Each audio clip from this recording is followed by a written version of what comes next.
Well, it's my privilege on behalf of Darlington School to introduce our distinguished alumnus, Mr. Wright Bagby. You should know that Wright was a day student at Darlington who graduated in 1963. He was affectionately known as Bags, and still is. But this is his 55th reunion year. You can see from your program that he was involved in a great variety of things when he was here in school.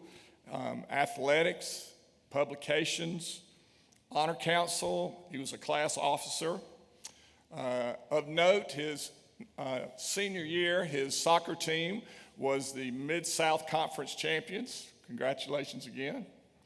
Also, he was in the Glee Club.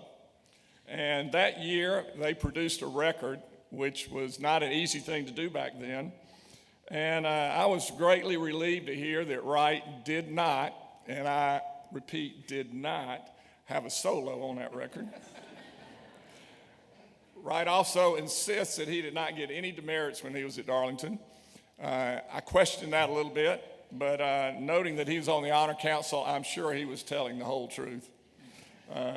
You should know that Wright had a business degree from Auburn University, and he must have gone to some engineering classes because I've seen Wright many times look at the world through an engineer's viewpoint and solve a lot of problems. You should know as an adult, Wright has been very active in Darlington communities, serving as class agent. He's a graduate of Leadership Darlington. He's a member of the Darlington Fund Board, and he's been a tireless worker for the Boosters Club, wearing his purple shirt, countless games and countless events for many years. You should also know that Wright was a successful business owner in Rome. He's been actively involved and truly a pillar of the First Baptist Church for many years, performing almost every duty in that church except preach. You should know that he has been a dedicated public servant to our community. And reading all the initiatives that Wright has done in this town, I think there must be 2 or 3 Wright Bagbys. I would like to mention that he served several terms on the Rome City Commission and this is a scary thought, he was the face of Rome, Georgia, as the mayor of Rome for several years. He's now serving on the Floyd County Commission. You should know that Wright married his college sweetheart, Pat. Welcome, Pat. Also with us today are his daughter, Beth of Smith Smarty's preschool class fame. And she is the class of 87, and her husband, Scott. And their Wright's son, Trip, class of 91, and his wife, Jennifer. Both of them are totally immersed in Darlington and the school here. And 5 grandchildren, Bailey, Avery, Ann Scott, Will, and Chandler. All of them are either graduates or students here at Darlington. You should also know Wright is an avid antique car enthusiast. His pride is a 1953 Austin Healey sports car, 2-seater. It's about the size of a refrigerator. He and Pat have driven that car from one end of this country to the other, breathing lots of fresh air with the windows down and the top down because there's no air conditioning in it, leaving a trail of broken parts in every state. Pat, you must really love him. That's what you should know about Wright Bagby. Now, this is what I really want you to know about Wright Bagby. Wright is not about Wright. Wright is about everyone else. He has volunteered and given of himself countless hours, day after day, year after year for others, making this school and his church and this community a better place.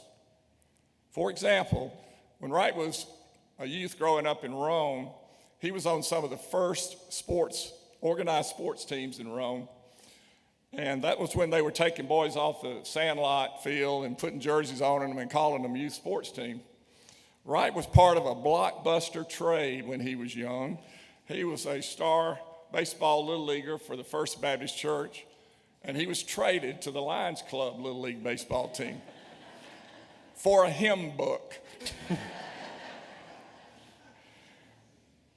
Yeah, when he came back to Rome as an adult, he returned that privilege by most of his life by working countless time and days for the youth sports programs here, helping them to prosper, helping them to thrive, keeping the facilities straight, cutting grass, selling tickets, cooking, popping popcorn, and even keeping unruly coaches and parents in line. And he did that so that many of you here, including myself, could enjoy the growing up privilege of being on a sports team. I also want you to know that Wright is very thoughtful in everything he's involved in. He's always thinking. He's always mentally engaged in all of his projects. He's always searching for a better way and a better outcome. You can count on Wright for meaningful suggestions. You can count on him for lots of ideas. A few of them are even good. But Wright has a talent for making those ideas actually become a reality. I've seen him work for a good cause when he's with a crowd, and I've seen him work for a good cause when he's standing all alone. But Wright doesn't give up easily. I know if I had to be in a foxhole with someone, Wright would be the first person I would text. And yes, Wright does text. But I hope each one of you in your life will have at least one someone that you admire and that you respect, and someone that inspires you to want to do more and to do better and to encourages you to do that. You may call that person a mentor. You may call that person a role model or just a dear friend. I call Wright all of those. And on behalf of Darlington School and its Alumni Association, it's my privilege to present to Wright the 2018 Distinguished Award, Mr. Wright Bagby, Jr.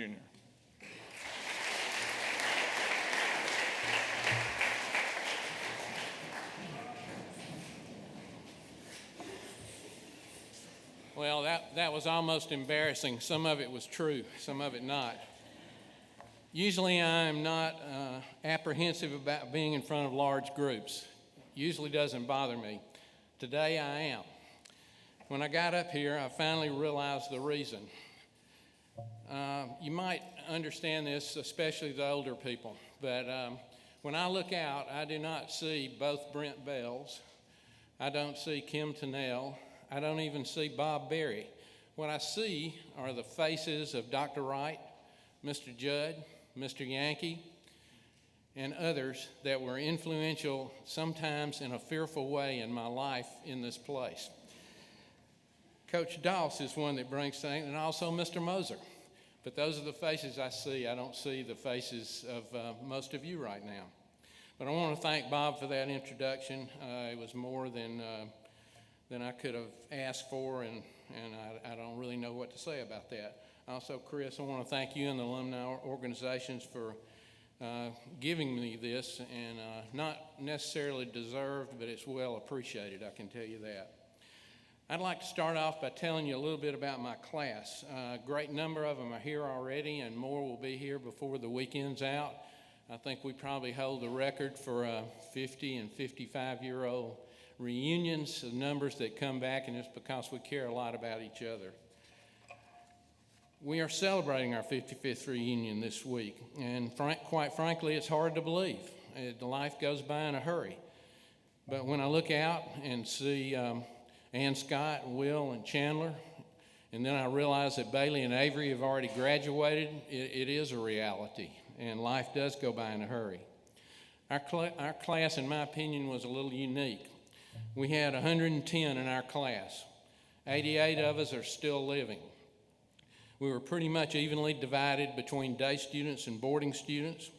And of course, we were all guys, much to our chagrin at that time. Even though Thornwood had not merged with Darlington at that time, their class of 63 had 12, which resembled ours, except they were a heck of a lot better looking. They are celebrating their reunion with us this weekend. In my class, we had 11 or 10% that were National Merit finalists. That is still a record 55 years later, and we would challenge you and all the other classes that come to break that record. It would be appreciated by us if you would break that record, because records should not stand for 55 years, so I hope you'll do that. That left 99 of us in our class, like myself and Sam Moss, and our sole job was to push the 11. And we did our job well. We believe also there was a disproportionate number of day students that were National Merit finalists. 8 of the 11 were day students, 3 were boarding students. We've thought about that for years. The only answer we can tell you is that probably the boarding students who were capable of that lived too close to Jimmy Humphreys and Bill Wofford, and that would deter anybody's studying habits, and still is a problem up until this day. Our international students were from Kentucky, South Carolina, and South Alabama. And we had some good ones. Some of them are here in this room. Some important things happened during our tenure here. This building was completed and became an integral part of this campus. Our school was founded on Christian principles, even though all forms of spiritual life have always been supported. This building gives a quiet and beautiful place to practice whatever spiritual life you follow. A separate middle school was built. When we started, middle schoolers had class right next to seniors and postgraduates. Many of us sat in assembly every morning next to postgraduates. We probably were exposed to things much too early in life. The other thing that I remembered was that the first tunnel under the Cave Spring Road was built. At that time, Cave Spring Road was Highway 27, a major north-south connector through this area. The tunnel was important. It was not like you have today. It was basically a large corrugated culvert. But when it was completed, since we had a dorm and the athletic facilities across the road, Dr. Wright lined us up after assembly in Wilcox Hall, and we marched through the tunnel to the football field and back to make sure there were no excuses not to use it. About halfway over, probably someone like Buford Harbin, started whistling Bridge Over the River Kwai, which quickly turned into 400 or so whistling POWs on our way under the highway. Catherine Ledbetter's great-grandfather, Dr. E.L. Wright, was our head of school, and he retired with our class. We always took that as a great honor. He was a true Southern gentleman who set high standards for us and was tremendously respected by our class and educators throughout the South. Sadness was also a part of our senior year. As most of us were visiting colleges on our spring break, Mac Foster, Hollis Hand, and Hollis's dad were killed in a small plane crash. They were great guys with unlimited potential. It was the first time most of us experienced the death of a contemporary. We learned a lot about how short and sudden life can be. I often wonder, and I think all of us do, what those two guys could have accomplished in life with their potential. Some things change. You have a co-ed school, which, as I mentioned, we could only dream about, and there was a lot of dreaming. You have international students from all over the world, which will greatly prepare you for today's world economy. Some things stay the same. The honor system, great faculty-student relationships, great academic preparation, a beautiful campus, and most importantly, the lifelong relationships you develop with your classmates. You will be greatly prepared for life if you take advantage of what is offered here. If you don't, it will be your own fault because the opportunities are here. This is a special place, and I will forever be grateful to my parents for the sacrifices they made to give me the opportunity to be a student here. I'm sure you feel the same way. And I would encourage each of you to take a minute tonight, whether in person as a day student or by phone, if a boarding student, to thank your parents for the gift that they are giving you.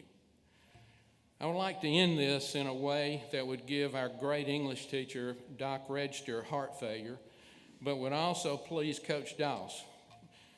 Because I was an offensive and defensive lineman, I would like to do this by doing something that I've always wanted to do. So I'm going to ask some of you to stand up. I want to ask the following to stand up: Cade Brock, Tate Ratledge, Ted Gardner, Jacob Daniel, Jason Daughtery, Colin Zazero, Luke Lewis, DJ Johnson, Tim Watson, and Tommy Atha. I'd like to point out to Griffin, Frank, Colin, Demetrius, and Roth, and a host of other backs, that because of these guys standing up, you get your picture in the paper. They don't. And I hope you get your name and picture in tomorrow's paper, because if they do their job, you will. This is a lot like life. Some get recognized, some don't. But when you work as a team, you can accomplish great things. Thank you guys for standing up and what you do.